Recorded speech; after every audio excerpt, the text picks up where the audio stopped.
Science mourns the loss of a brilliant mind. ITV Lunchtime News with Lucrezia Millarini. Good afternoon. An exceptional mind that challenged the world of science, Professor Stephen Hawking, has died at the age of 76. He had battled motor neurone disease for much of his life, but surpassed any physical limitations to become considered one of the greatest scientists of our age. His book, A Brief History of Time, which popularised complex theories about black holes and the universe, sold more than 10 million copies worldwide. In later years, he was outspoken about the threat of climate change to the Earth and was also a passionate advocate for the NHS. Nick Wallace on the passing of one of science's brightest stars.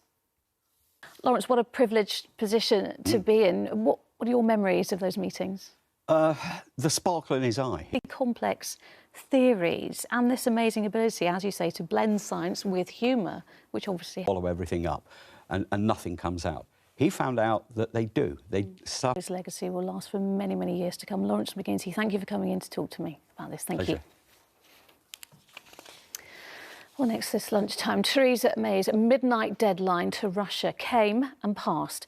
She demanded answers about how a nerve agent created by the Soviets ended up in an attempted murder on the streets of Salisbury. The response from the Kremlin this morning: the allegations are not robust and not serious.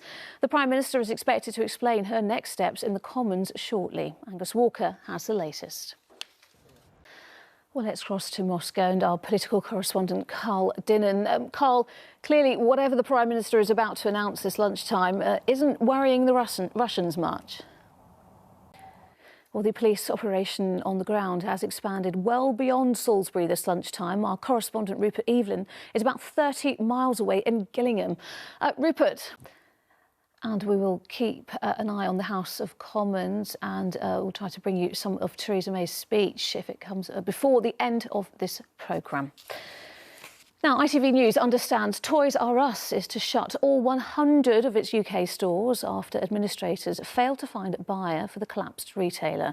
3,000 employees are to lose their jobs as a result. Ben Chapman is outside a Toys R Us store in Coventry. Ben, what more do we know this lunchtime? Now, of all the roles on TV, you might think the Queen would command top billing, but not, apparently, on the Netflix series The Crown, where producers have admitted Claire Foy, who plays Her Majesty, was paid less than her co-star, Matt Smith. Not anymore, they insist. Going forward, no one gets paid more than the Queen, as Sangeeta Kandola now reports. Well, let's return to the House of Commons, where the Prime Minister has been making that statement on Russia and the Salisbury poisoning. Here is some of what she's had to say.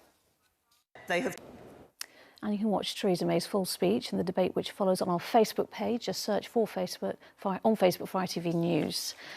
And that is it this lunchtime. Mary Nightingale will be here with the ITV Evening News at 6:30 and all of that reaction on Russia. The news where you are follows the weather. But from everyone here, bye-bye.